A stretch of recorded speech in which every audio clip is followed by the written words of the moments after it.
Esta gente moría riéndose sin parar, mientras su propio cerebro se convertía en una esponja. Década de 1950. En las regiones montañosas e inaccesibles de Papúa Nueva Guinea, los primeros médicos occidentales que exploraron las zonas se encontraron con un fenómeno que desafiaba toda lógica médica. Integrantes de la tribu Four estaban muriendo por una misteriosa epidemia que los locales llamaban Kuru, una palabra que en su lengua se traduce como temblor de miedo. La enfermedad era implacable y avanzaba en 3 fases devastadoras. La primera fase era sutil, una leve pérdida de equilibrio y torpeza al caminar. En la segunda fase, el paciente ya no podía sostenerse en pie, sufría temblores musculares severos y espasmos incontrolables. Pero era la tercera fase la más espeluznante. Los enfermos perdían el habla, sufrían una demencia acelerada y poco antes de colapsar por completo, caían en episodios de carcajadas involuntarias y frenéticas. Reían sin parar mientras sus cuerpos se consumían. No había fiebre, no había inflamación, y las pruebas microscópicas de la época no detectaban ni bacterias ni virus. Para la tribu Four no había duda, era una maldición provocada por hechicería. Para la medicina, era un absoluto enigma sombrío.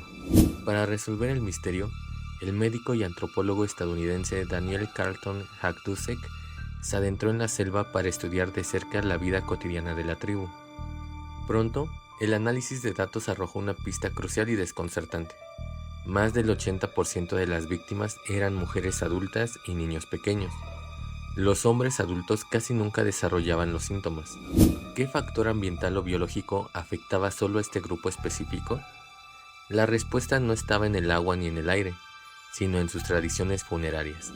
Cuando un miembro de la comunidad fallecía, la tribu Four practicaba el endocanibalismo ritual. Creían que si consumían los restos de sus seres queridos, era una muestra de respeto y una forma de liberar el alma del difunto. Sin embargo, la distribución del cuerpo no era equitativa. Los hombres, considerados los guerreros, consumían la carne y los músculos.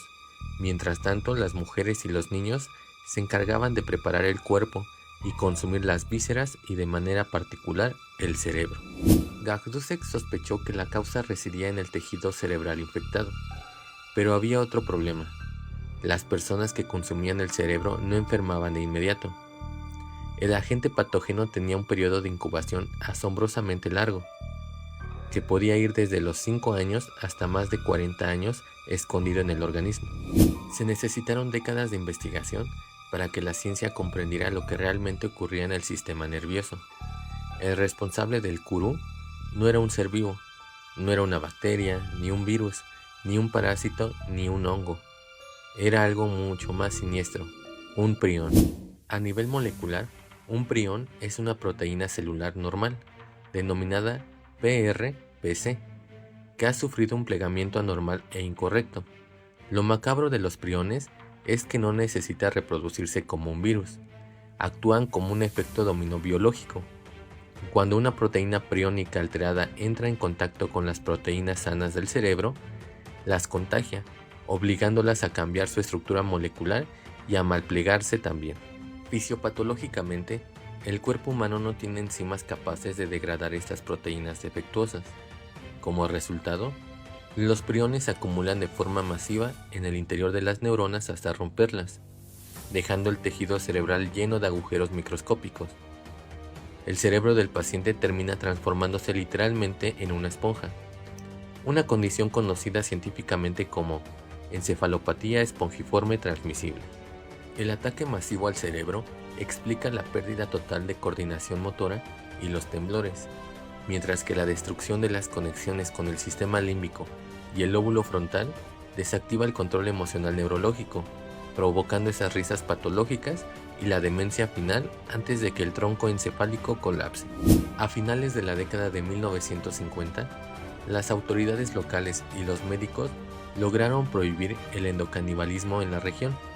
En las décadas siguientes, los casos de Kuru cayeron drásticamente hasta erradicarse por completo, demostrando de forma definitiva que la vía de transmisión era el consumo de tejido cerebral contaminado.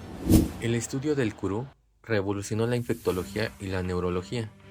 El descubrimiento de los priones le valió el Premio Nobel de Medicina a Stanley Prusiner y permitió comprender otras enfermedades fatales e incurables que existen hoy en día, como la enfermedad de Creutzfeldt-Jakob en humanos o el mal de vacas locas en el ganado. La historia del Kuru nos deja una de las lecciones más inquietantes de la medicina moderna. A veces, el enemigo más letal no es un microbio invasor, sino una simple proteína de nuestro propio cuerpo que aprende a deformarse y le enseña a nuestro cerebro a destruirse desde adentro. Esto fue Expediente Clínico. Si te apasionan los enigmas médicos, la fisiopatología y los casos históricos, suscríbete y activa las notificaciones. ¿Tú qué opinas? ¿Habías escuchado antes sobre las enfermedades por priones? Déjame tu diagnóstico y tus comentarios aquí abajo. Nos vemos en el próximo expediente.